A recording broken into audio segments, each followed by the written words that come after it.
Bismillahirrahmanirrahim. Assalamualaikum warahmatullahi wabarakatuh.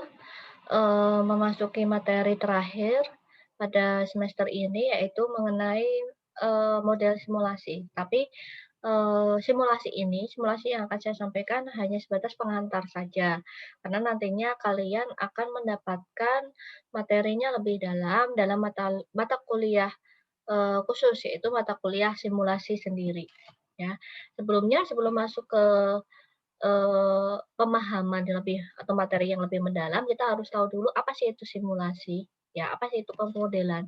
Jadi simulasi dan model itu sangat erat kaitannya, ya. Permodelan ini, mengapa sih kita membutuhkan model di sini, ya. Alasannya yang pertama, permasalahan yang terjadi itu, bukan permasalahan yang dapat dengan mudah disajikan fungsi dan operatornya secara matematis, ya. Permasalahan nyata juga dapat disajikan dalam model matematis, yang merupakan model pendekatan dengan menyebutkan fungsi tujuan dan constraint-nya, yaitu, seringkali kita sudah dengar di dalam operasional riset, ya.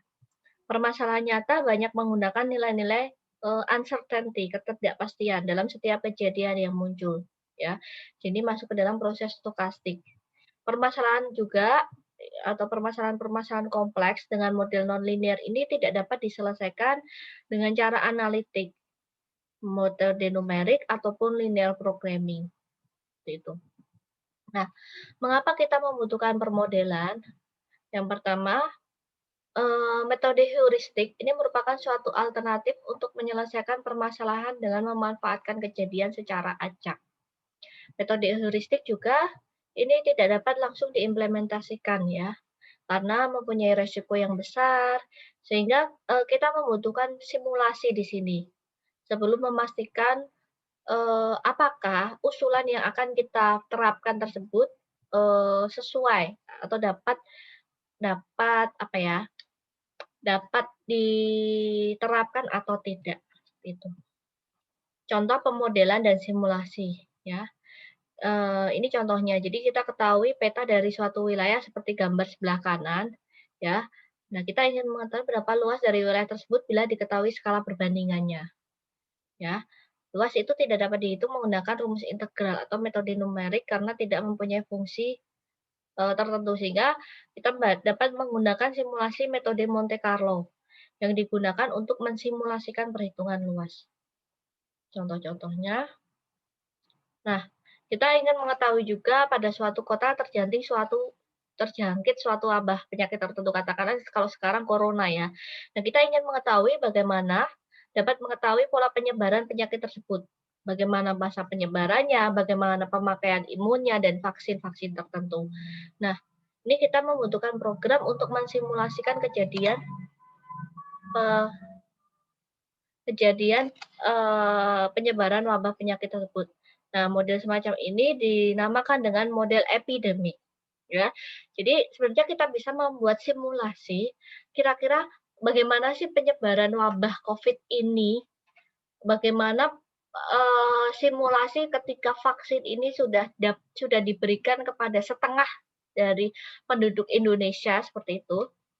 Kita bisa memprediksi kapan sebenarnya wabah ini akan berakhir, itu juga kita bisa membuat simulasinya dengan menggunakan model epidemi, ya, seperti itu. Saya agak skip.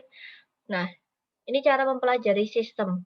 Sistem ini dapat dipelajari dengan pengamatan langsung ataupun pengamatan pada model dari suatu sistem tersebut. Nah, model dapat diklasifikasikan menjadi model fisik dan model matematik. Nah, model matematik ini ada yang dapat diselesaikan dengan solusi analitik, ada yang juga tidak. Jadi, solusi analitik ini sulit didapatkan, ya, sehingga kita dapat menggunakan simulasi ini. Jadi dari sistem, ini kita membuat suatu eksperimen dengan sistem yang sebenarnya atau ada 2 pilihan atau menggunakan model. Model ini bisa menggunakan model fisik, artinya kita membuat prototipe atau model matematiknya.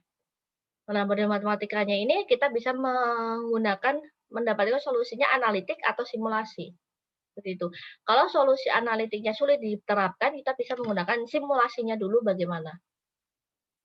Nah, apa sih manfaatnya ketika kita menggunakan simulasi, ya? Ini dapat digunakan untuk mengatasi masalah yang pertama ketika sistem nyata itu sulit diamati secara langsung, ya. Jadi contohnya kita akan melihat jalur penerbangan pesawat ruang angkasa atau di satelit, ya. Kalau kita langsung terapkan langsung, kita kita sudah pasti tahu bagaimana tingkat resiko, kegagalannya, biayanya, dan sebagainya. Yang kedua, karena solusi analitik ini tidak bisa dikembangkan, karena sistemnya sangat kompleks. Yang ketiga, pengamatan sistem secara langsung tidak dimungkinkan. Karena tadi, biayanya mahal, memakan waktu yang terlalu lama, dan juga merusak sistem yang sedang berjalan, sehingga kita bisa menggunakan simulasi di sini.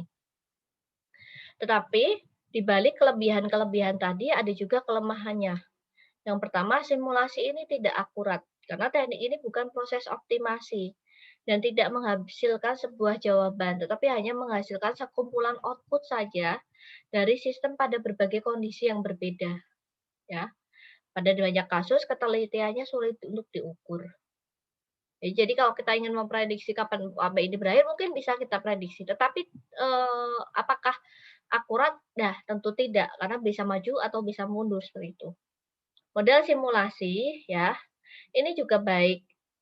Yang baik itu bisa jadi sangat mahal, bahkan sering dibutuhkan waktu yang bertahun-tahun untuk mengembangkan model yang sesuai. Jadi, ketika kita membuat satu model itu belum tentu langsung, eee, apa ya, sempurna. Kita memerlukan beberapa model-model lagi untuk menyempurnakan simulasi-simulasi yang sudah dilakukan sebelumnya, seperti itu, ya. Kelemahannya juga selain itu tidak semua situasi itu dapat dievaluasi dengan simulasi. Hanya situasi yang mengandung ketidakpastian yang dapat dievaluasi saja. Karena tanpa komponen acak, semua eksperimen simulasi ini akan menghasilkan jawaban yang sama. Jadi, certainty ketemunya, ya. Simulasi ini menghasilkan cara untuk mengevaluasi solusi, bukan menghasilkan cara untuk memecahkan masalah. Jadi sebelumnya perlu kita ketahui ya, solusi atau pendekatan solusi ini yang akan kita uji itu bagaimana. Contoh-contoh aplikasinya, aplikasi yang menggunakan model simulasi itu apa saja di sini? Yang pertama, desain dan analisa sistem manufaktur. Ketika kita akan melakukan perbaikan atau perubahan tata kelola pada manufaktur, katakanlah perubahan layout saja, ya. Kita mungkin tidak bisa langsung menerapkannya, ya. Nah, kita bisa menggunakan analisis simulasi ini untuk mengetahui kebutuhan software dan hardware untuk sebuah sistem komputer juga, atau mengevaluasi sistem persenjataan baru dalam bidang militer, untuk menentukan pengaturan dalam sistem inventory, mendesain sistem transportasi, ya, atau mendesain sistem komunikasi, mengevaluasi sistem pelayanan, ya. Bagaimana contohnya begini, kita akan menambahkan teller kalau bank itu terjadi penumpukan konsumen ya, customer, apakah kita harus menambah teller atau tidak? Kita bisa menggunakan simulasi terlebih dahulu. Ketika kita tambahkan satu teller, apakah benar-benar akan mengurangi waktu tunggunya atau tidak? Yang ketiga juga kita selanjutnya juga mengevaluasi sistem ekonomi dan finansial. Kita bisa melakukan evaluasi ketika kita contohnya kita akan bermain dalam bursa pasar seperti itu. Jadi kita itu kan banyak ketidakpastian di situ. Kita juga bisa menggunakan simulasi di sini. Nah, itu saja pengantar simulasi yang saya berikan. Banyak sekali jurnal-jurnal yang bisa kalian pelajari sendiri, ya. Dan ini merupakan materi terakhir di dalam operasional riset 2 ini. Kurang lebihnya mohon maaf. Wassalamualaikum warahmatullahi wabarakatuh.